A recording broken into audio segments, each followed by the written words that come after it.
혹시 잠 못 이루는 밤 이렇게 뒤척여 본 경험 있으신가요? 아니면 뭐 해외여행 같은 거 갔다가 시차 때문에 고생했던 기억은요? 아마 많은 분들이 맞아 하실 텐데요.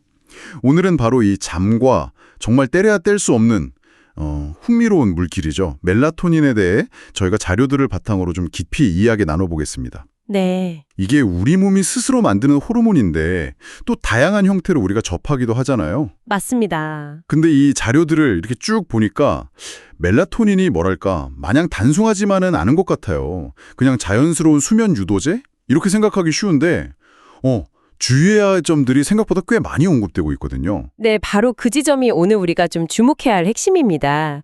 멜라토닌은 분명 우리 몸의 생체 리듬, 특히 자고 깨는 이 수면 각성 주기를 조절하는 데 아주 중요한 역할을 하죠. 하지만 이걸 외부에서 섭취할 때는 그 작용 방식이라든지 또 어떤 효과를 기대할 수 있는지, 그리고 절대 간과해서는 안 될 안전성 문제까지 이걸 좀 꼼꼼히 따져봐야 합니다. 그렇군요. 오늘 이 자료들을 통해서 멜라토닌의 여러 얼굴을 좀 균형 있게 살펴보는 게 중요하다고 생각합니다. 좋습니다. 그럼 먼저 멜라토닌이 정확히 어떤 원리로 작동하는지 그거부터 좀 짚어볼까요? 뇌 속 깊숙한 곳에 그 송과선이라는 작은 기관에서 분비된다고 하죠. 네, 맞아요. 주변이 이렇게 어두워지면 분비량이 늘어나면서 우리 몸에 이제 잘 시간이다 이런 신호를 보낸다고요. 반대로 밝으면 좀 억제되고. 정확합니다. 조금 더 과학적으로 들어가 보면 멜라토닌은 뇌에 있는 특정 수용체들하고 결합해서 작용하는데요. 주로 MT1과 MT2라는 이름이 붙은 곳입니다. MT1, MT2요? 네, 이 수용체들을 그냥 일종의 수면 스위치다, 이렇게 생각하시면 조금 이해하기 쉬우실 것 같아요. 멜라토닌이 이 스위치를 딱 누르면 수면을 유도하고 또 우리 몸의 24시간 주기 리듬, 그 일주기 리듬을 조절하는 데 도움을 주는 거죠. 스위치 같은 거군요. 네.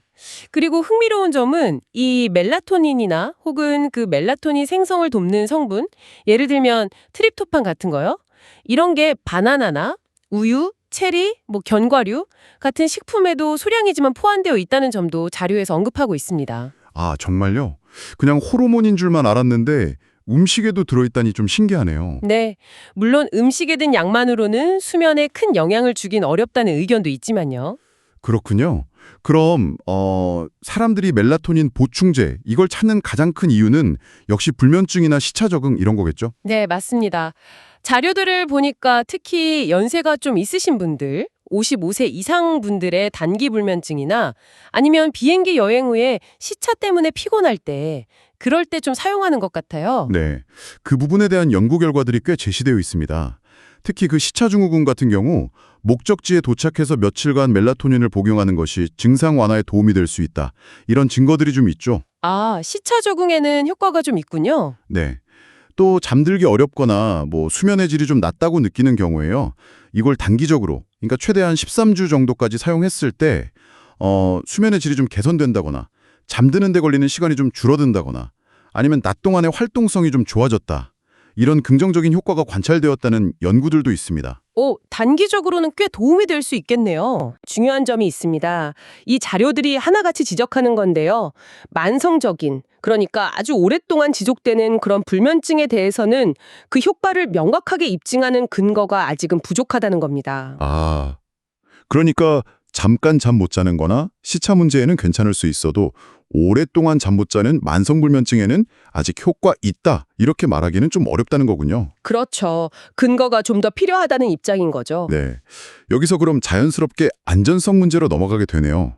아무리 효과가 좋아도 안전하지 않으면 사실 말짱 도루묵이니까요. 맞습니다. 가장 중요하죠. 자료들에서 공통적으로 언급되는 부작용들을 보니까 일단 두통, 어지러움, 약간 메스꺼움, 그리고 낮 동안 좀 졸린 거 이런 것들이 있네요. 그렇습니다. 특히 그 낮 동안의 졸음은 이게 운전이라든지 아니면 기계 조작처럼 집중력이 꼭 필요한 활동을 할 때 상당히 위험할 수 있잖아요. 그래서 각별한 주의가 필요하다고 강조되고 있습니다. 하긴 졸음운전은 정말 위험하니까요. 네, 그 외에도 아주 흔한 건 아니지만 기존에 우울증이 있던 분들은 증상이 좀 악화될 수 있다는 가능성, 또 간질 환자의 경우 발작 위험을 높일 수 있다는 점, 그리고 자가 면역 질환은 좀 악화시킬 수 있다는 우려도 우려도 제기되고는 있습니다. 생각보다 신경 쓸 게 많네요. 그리고 또 임신 중이거나 수유 중인 경우 이때 안전한지에 대해서는 아직 충분한 데이터가 없고요. 이걸 오랫동안 장기간 사용했을 때 안전성 역시 아직은 불분명하다는 점도 꼭 명심해야 합니다. 장기 복용은 아직 데이터가 부족하다. 네. 그리고 또 하나 중요한 지적이 있는데요. 시중에 판매되는 제품들 있잖아요. 그 제품에 실제 들어있는 멜라토닌 함량이 라벨에 표시된 것과 좀 다를 수 있다는 그런 연구 결과도 있어서 제품을 선택할 때도 좀 신중함이 필요하다는 거죠. 와, 함량까지 다를 수 있다니 이것 좀 충격적인데요. 네, 그런 보고가 있었습니다. 그래서 더더욱 의사나 약사와의 상담이 중요한 거고요. 정말 고려해야 할 점이 한두 가지가 아니군요. 특히 다른 약을 이미 복용 중인 분들이라면 그 약물 상호작용 문제, 이거 정말 중요하겠어요. 이 부분에 대해서도 자료에 꽤 구체적인 경고들이 있던데요. 네, 이 부분은 아무리 강조해도 지나치지 않습니다. 정말 중요해요. 약물 상호작용이라는 게 멜라토닌의 효과를 예상치 못하게 확 바꿔버리거나 아니면 심각한 부작용을 일으킬 수도 있거든요. 예를 들면 어떤 것들이 있을까요? 예를 들어서 특정 항우울제, 플로복사민 같은 거요. 또는 일부 항생제 계열, 퀴놀론 계열이라고 하죠. 그리고 에스트로겐 제제 같은 것들은 멜라토닌의 혈중 농도를 좀 높일 수가 있어요. 그런 부작용 위험도 같이 커지는 거죠. 아, 약효가 너무 강해지는 거군요. 그렇죠. 반대로 흡연을 하시는 분들이나 특정 항경련제, 카르바마제핀 같은 약물은 멜라토닌 수치를 오히려 낮춰서 효과를 떨어뜨릴 수가 있고요. 효과가 없어지거나? 네. 그리고 특히 조심해야 하는 게 혈액 희석제인 와파린을 드시는 분들, 이걸 멜라토닌이랑 같이 복용하면 출혈 위험이 커질 수 있다고 보고되고요. 또 당연하겠지만 알코올, 술이죠. 술이나 다른 수면제, 진정제와 함께 복용하면 진정 효과가 너무 과도하게 증폭될 수 있어서 이건 매우 위험합니다. 우아파린, 알코올, 수면제. 정말 조심해야겠네요. 네. 그래서 멜라토닌 복용을 조금이라도 고려하고 있다면 현재 복용 중인 모든 약, 처방약이든 일반 의약품이든 심지어 영양제까지 전부 다 의사나 약사에게 꼭 알리고 상의해야 합니다. 이게 필수예요. 정말 복잡하네요. 효과부터 부작용, 상호작용까지. 아, 근데 더 흥미로운 점은요.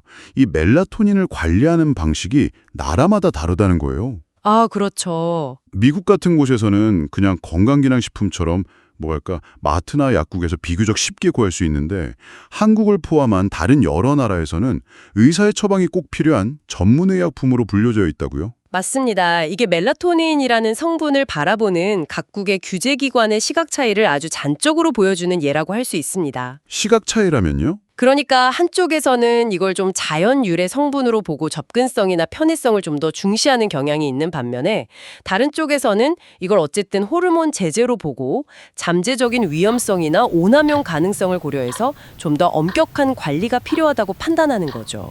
아, 안전성을 더 중시하는군요, 우리나라는. 네, 그런 측면이 강하다고 볼 수 있습니다. 어느 쪽이 절대적으로 옳다, 그르다 이렇게 말하기보다는 안전성과 접근성 사이에서 각 사회가 내린 어떤 규제적인 판단의 결과라고 이해하는 것이 좋을 것 같습니다. 네, 그렇군요. 오늘 멜라토닌에 대한 여러 자료들을 정말 깊이 들여다봤는데요. 듣고 보니 정말 양면적인 모습을 가진 물질이라는 생각이 강하게 듭니다. 우리 몸의 자연스러운 일부이면서도 이걸 외부에서 섭취할 때는 잠재적인 이점과 또 위험성을 아주 신중하게 저울질해야 하는 그런 대상이네요. 정확히 그렇습니다. 특히 이게 모든 사람에게 똑같이 작용하는 게 아니잖아요. 개인의 연령이나 현재 건강 상태, 또 복용 중인 다른 약물 같은 요인들이 멜라토닌의 효과와 안전성에 정말 큰 영향을 미칠 수 있다는 점을 꼭 기억하는 것이 중요합니다. 그렇죠. 나에게 맞는지를 봐야 하는 거니까. 네. 오늘 저희가 함께 살펴본 이 정보들이 여러분께서 앞으로 건강과 관련된 여러 정보들을 접하고 어떤 판단을 내리실 때 좀 더 신중하고 또 비판적으로 접근하는데 조금이나마 도움이 되기를 바랍니다. 네. 결국 나에게 맞는가? 이걸 판단하는 게 핵심이겠군요. 오늘 나눈 이야기들이 멜라토닌에 대한 좀 균형 잡힌 시각을 갖는 데 도움이 되었으면 좋겠습니다. 여기서 한 걸음 더 나아가서 우리가 생각해 볼 질문은 이런 것 같아요. 어쩌면 현대사회에 이 인공적인 빛, 또 불규칙한 생활 패턴 같은 것들이 우리의 자연스러운 수면 리듬을 방해하는 더 근본적인 원인일 수 있잖아요. 네, 그럴 수 있죠. 그렇다면 과연 우리는 멜라토닌 같은 이런 외부 물질에 얼마나 의존해야 할까요? 아니면 우리의 생활 환경이나 습관 자체를 바꾸는데 좀 더 집중해야 하는 건 아닐까요? 이 질문을 한번 던져보면서 마무리하면 어떨까 싶습니다. 아주 좋은 질문입니다. 근본적인 해결책에 대한 고민이 필요하죠. 네, 지금까지 시청해주셔서 감사합니다. 구독과 좋아요는 사랑입니다.